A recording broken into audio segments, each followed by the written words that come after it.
नमस्कार साथियों, मेरा नाम हेमंत कुमार गरुला। बहुत स्वागत है आपका मेरा YouTube channel Happy to Help में। आज मैं आपके लिए एक नया कॉन्सेप्ट लेके आया हूँ, व्याकरण, ग्रामर। अगर आपको ऐसा लगता है कि मैं इंग्लिश बोल नहीं सकता, या आपको ऐसा लगता है कि क्या इंग्लिश बहुत टिपिकल सब्जेक्ट है, या आपको ऐसा लगता है कि कौन सा ऐसा रास्ता हो जिसके माध्यम से मैं अंग्रेजी बोलना सीख जाऊँ, अंग्रेजी लिखना सीख जाऊँ, या फिर आप अगर शॉर्ट टर्म में अंग्रेजी सीख रहे हैं, 3 दिन में, 4 दिन में, 5 दिन में बोलने का प्रयास कर रहे हैं, तो उनके लिए भी यह हेल्पफुल रहेगा। वैसे मेरा सजेशन आप लोगों को यही है कि आप इंग्लिश को 7 दिन में, 3 दिन में, 90 दिन में इस कॉन्सेप्ट से ना सीख के, बल्कि आप इस कॉन्सेप्ट से सीखिए कि मैं अंग्रेजी का अध्ययन, एक अच्छा अध्ययन कर सकूं, जिससे कि आप उसको बहुत जल्दी, अगर प्रैक्टिस नहीं भी करते हो बार बार, तो आप उसे भूलो ना। यही एक कारण होता है कि आप शॉर्ट टर्म में, जैसे मान लो आप इंट्रो तैयार करते हो, उसको रटते हो, उसको पढ़ते हो, तो उसमें क्या होता है कि जब आप उससे डिस्टेंस ले लेते हो, आप उससे दूरी बना लेते हो, तो आप वो इंट्रो भूल जाते हो, क्योंकि आपने वो उससे रटा होता है, उसको अंडरस्टैंड नहीं किया होता है। तो चलिए हम एक ऐसा ही टॉपिक लेके आपके बीच में आए हैं। ग्रामर के माध्यम से मैं आपको अंग्रेजी के पूरे कॉन्सेप्ट को क्लियर करूंगा कि हम कैसे अंग्रेजी बोल सकते हैं, अंग्रेजी सीख सकते हैं, क्योंकि व्याकरण ही एक ऐसी कला है जो हमें सिखाती है किसी भी भाषा को सही तरीके से बोलने के लिए, लिखने के लिए और पढ़ने के लिए। तो grammar is an art that teach us reading, writing and speaking correctly. तो चलिए आज बात करते हैं। जैसे कि मैं आपको कुछ चीजें क्लियर करता हूं कि इंग्लिश में सबसे इंपॉर्टेंस, या किसी भी विषय को अगर हम पढ़ते हैं तो उसमें सबसे इंपॉर्टेंट होता है लेटर। लेटर जिसको हिंदी में अक्षर कहते हैं। मैं आप लोगों को एक चीज और बताना चाहता हूं कि मैं आपको हिंदी के साथ में इंग्लिश भी आपको सिखाऊंगा साथ में। हिंदी ग्रामर और इंग्लिश ग्रामर, उन दोनों की सिमिलैरिटी के साथ मैं आपको कंपैरिजन करते हुए सिखाऊंगा, जिससे आप लोगों को समझने में बहुत आसानी होगी। तो सबसे पहली चीज की लेटर, किसी भी लेटर, और जिसको हिंदी में कहते हैं अक्षर। तो मैं आपको बताना चाहता हूं कि इंग्लिश के लेटर A to Z होते हैं और हिंदी में लेटर अ से ग तक होते हैं।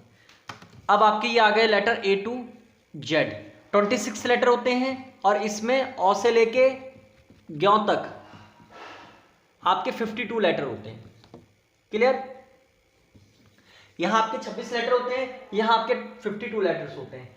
अब बात करते हैं कि ये जो लेटर्स हैं इनको अलग अलग भागों में बांटा गया है। जो इंग्लिश में जो लेटर है A to Z, इसको 2 भागों में बांटा गया है। सबसे पहला बोलने के आधार पर, दूसरा लिखने के आधार पर। और जो हिंदी में जो लेटर हैं उनको केवल बोलने के आधार पर बांटा गया है। अब वो कैसे बांटा गया है मैं आपको बताता हूं। जैसे कि आप देख सकते हैं कि जो आपको A to Z है वो लिखने के आधार पर कैसे है।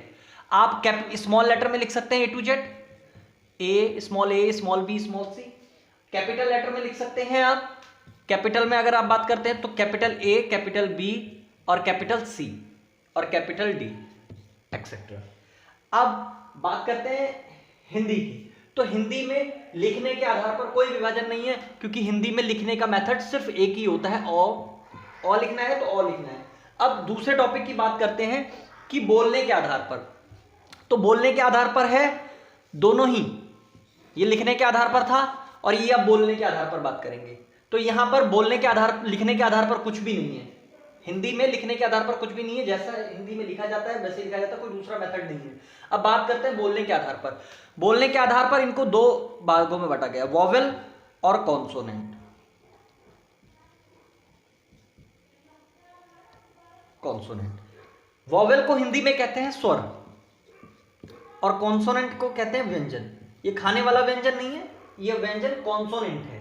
तो अब बात करते हैं कि वोवेल्स और कॉन्सोनेंट। वोवेल में क्या है कि आपको सिंपल सी बात पता है कि A, E, I, O, U, और consonant A, E, I, O, U को छोड़ के बाकी सारे कॉन्सोनेंट होते हैं। ये तो आपका बोलने के आधार पर हो गया। ये मैं छोटी छोटी चीजें आपको इसलिए बता रहा हूं ताकि आप अगर बेसिक चीजें समझते चले जाएंगे तो उससे आपका जो प्रॉब्लम्स जो आपको आती हैं इंग्लिश को समझने में, वो प्रॉब्लम आपकी सारी खत्म हो जाएंगी। अब मैं हिंदी में बात करता हूं। हिंदी में हमारे व्यंजन क्या होते हैं? क, ख, ग, घ। और हिंदी में हमारे स्वर क्या होते हैं? अ से लेके आ तक। अब आप सोच रहे होंगे कि हिंदी में ये सब बताने का क्या अर्थ है। जब आप धीरे धीरे सब्जेक्ट में आगे बढ़ेंगे तो मेरे इस टॉपिक को जरूर ध्यान रखिएगा कि मैंने आपको हिंदी में स्वर और हिंदी में व्यंजन बताए थे। व्यंजन मैंने आपको बताए थे क से लेके ज्ञ तक, और स्वर मैंने आपको बताए थे अ से लेके आह तक। वैसे ही इंग्लिश में A E I O U और consonant A E I O U जिसमें नहीं होता है, बाकी उसको छोड़कर सारा। अब बात करते हैं, आगे बढ़ते हैं। तो हमारा लेटर बना, अब लेटर से ही जो होता है हमारे वर्ड बनते हैं। मान लीजिए कोई लेटर इसमें लिखा है राम, तो एक लेटर है आर, एक लेटर है ए, एक लेटर है एम, तो ये 3 लेटर हैं। इन 3 लेटर से मिलकर बना आपका राम, आर ए एम। तो राम एक कंप्लीट क्या वर्ड बना, वर्ड बना। क्या बना आपका पूरा कंप्लीट वर्ड बना, ये है आपका वर्ड, ठीक है, ये कंप्लीट वर्ड बना, जिसे हिंदी में कहते हैं शब्द, ठीक है। अब आपको समझने वाली बात यह है कि आपका लेटर है, लेटर को मैंने आपको बताया कि अल्फाबेट में 26 लेटर होते हैं, जिनको 2 भागों में विभाजित किया है, लिखने के आधार पर, बोलने के आधार पर, उसको भी मैंने आपको क्लियर कराया। अब उसके बाद में बात करते हैं वर्ड। लेटर से वर्ड बनते हैं, जितने लेटर्स होते हैं उन लेटर में से उनका जो करेक्ट मीनिंगफुल होता है वो वर्ड बनता है। जैसे राम एक मीनिंगफुल वर्ड है। कोई और वर्ड आप ले सकते हैं, जैसे मान लीजिए गो, गो माने जाना, जी ओ मीनिंगफुल वर्ड है। वर्क, डब्ल्यू ओ आर के, तो ये लेटर से मिलकर एक वर्ड बना है। अब लेटर से मिलकर वर्ड बनता है, और वर्ड से मिलकर क्या बनता है, सेंटेंस बनता है। वर्ड से मिलकर क्या बनता है आपका सेंटेंस, मतलब सबसे पहले आपका लेटर, उसके बाद वर्ड, उसके बाद सेंटेंस। अब सेंटेंस कैसे बनता है, सेंटेंस आपका बनता है वर्ड से, लेटर से आपका बना वर्ड, और वर्ड से मिलकर क्या बनता है सेंटेंस।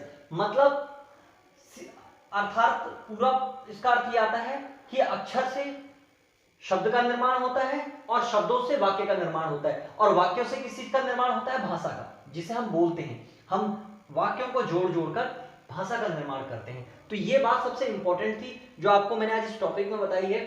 और अब मैं आपको आगे इसी तरह की वीडियोस आपके बीच में लेके आऊंगा, जिसमें मैं आपको पूरा एक जो है स्टेप बाय स्टेप आपको जो है समझाता रहूंगा कि किस तरीके से आपको इंग्लिश में कॉमन चीजें समझनी है। और इसी तरह की वीडियोस आप देखने के लिए मेरे चैनल को लाइक करें, शेयर करें, सब्सक्राइब करें, और मेरे इस सेशन से आप जरूर जुड़ें, क्योंकि अगर आप इंग्लिश वास्तव में सीखना चाहते हैं और एकदम डेफिनेटली उसके डीप अध्ययन के साथ अगर आप सीखना चाहते हैं, तो आप डेफिनेटली मेरे सेशन से जुड़े रहिए।